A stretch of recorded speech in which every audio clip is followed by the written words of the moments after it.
Isang magandang umaga po sa ating lahat at welcome po ulit sa ating online morning devotion ngayong umagang ito. Ang title po ng ating devotion ngayong morning na ito ay Ibalik Mo Kami, Panginoon. Ibalik Mo Kami, Panginoon.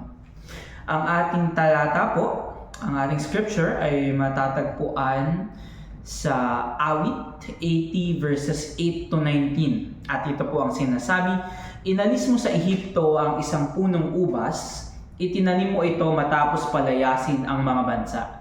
Nininis mo ang lupa upang maitanim ito at lumaganap ito sa buong lupain. Natakpan nito ang mga bundok ng anino at ang mga puno ng cedar ay natabunan ng sanga nito. Umabot sa dagat ang mga sanga nito at sa ilog naman ang mga usbong nito. Bakit mo winasak ang bakod nito? Ngayon nadaraanan at nasisira ng lahat ng tao. Dinadapurak ito ng mga baboy ramo mula sa gubat at kinakain ng mga mailap na hayop sa parang. O Diyos na makapangyarihan, kami iyong pakinggan, muling lingunin mo kami mula sa langit at iyong pagmasdan. At ang ubas na ito, iyong muling pagyamanin. Ingatan mo ang punong itinanim ng iyong kanan, ang anak na iyong pinalakas para sa iyo. Sinunog ito't pinutol, mawawala na sana sila kapag nakita nila ang iyong muka. Ilagay mo ang iyong kamay sa lalaking pinili mo, sa anak ng tao na iyong pinalakas para sa iyo. At hindi na kami lalayo sa iyo. Buhayin mo kami at ang pangalan mo ay aming tatawagin. Ibalik mo kami sa dati naming kalagayan, O Diyos na makapangyarihan. Ipakita mo sa amin ang iyong liwanag at kami maliligtas. Blessed are we who have read and heard the word of our Lord this morning. Inaalala ng salmista ang kabutihan ng Diyos sa nakaraan, kung paanong inalagaan niya ang Israel tulad ng isang ubas na itinanim sa mabuting lupa. Ngunit sa kasalukuyan tila pinabayaan na sila, winasak ng kaaway at puno ng pighati ang kanilang kalagayan. 3 beses nilang sinabi ang panalangin na ito, Ibalik mo kami, ipakita mo sa amin ang iyong liwanag. Ipinapakita nito ang uhaw ng puso sa ating Diyos. Hindi lang sa kaginhawaan, kundi sa mismong presensya at kalooban niya. Isang panalangin ng pusong nagsisisi, pagod, pero may pananampalataya pa rin. Kung minsan, nararanasan natin ito, Ito yung tinatawag na spiritual dryness o pagkakalayo natin sa ating Diyos. Maaaring dahil sa kasalanan, trauma, problema, busyness, or emosyonal na bigat, pakiramdam natin para tayong iniwan, pinabayaan o hindi na naririnig ng ating Panginoon. Gaya ng Israel sa Salmo, pwede tayong manalangin ng tapat at buong loob. Panginoon, ibalik mo ako. At para magabayan tayo araw-araw, gamitin natin ang hope, yes, ito ay pag-asa, pag-asa na meron tayo sa ating Panginoon. Pero hope, H-O-P-E, ano bang kailangan natin magawin para patuloy na lumapit sa ating Panginoon? Simple pero makapangyarihan.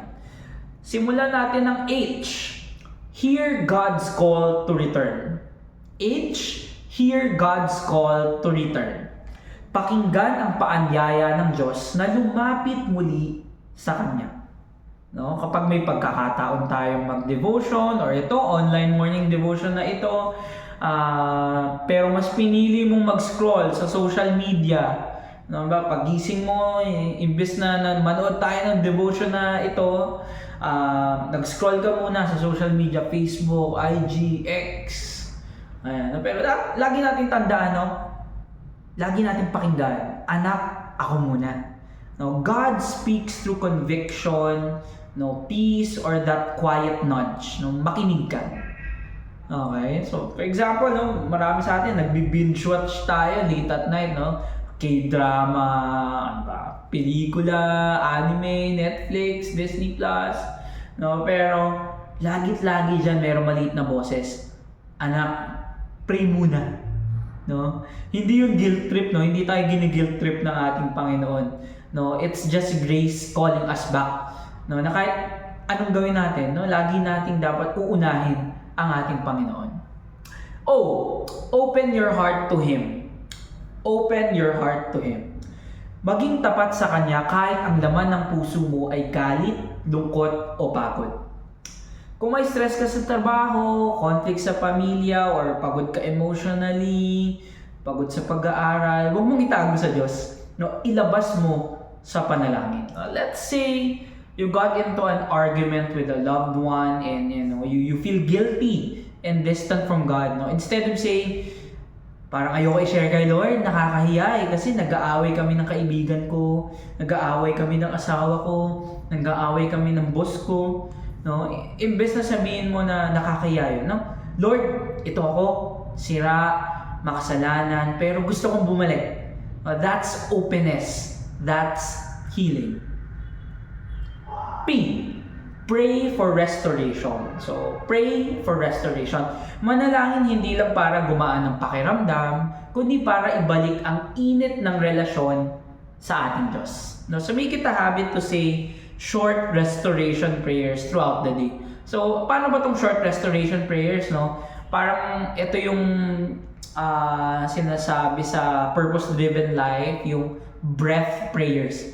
Yung napaka-ikling prayer, pero powerful, pero meaningful, no? Let's say, lunch break, naglalakad ka, papasok ka, pa-commute ka, no? Sabihin mo na, Lord, restore my peace. Lord, ibalik mo yung sigla ko sa'yo. Lord, ayusin mo yung puso ko. No, ganyan lang kaikli, ganyan kasimple, pero totoo. No? Lastly, E. Expect His light to shine again. So, maniwala na babalik ang presensya at pagpapala ng Diyos. Huwag mawalan ng pag-asa. So, huwag ka mawalan ng tiwala kapag walang nangyayari. No, faith is waiting with hope. No, ang ating pananampalataya ay pag-iintay ng may pag-asa sa ating Panginoon. So, lahat naman tayo, we've been praying for clarity. No, pero walang sagot sa ating mga katanungan. No, let's keep showing up. Let's keep trusting the Lord.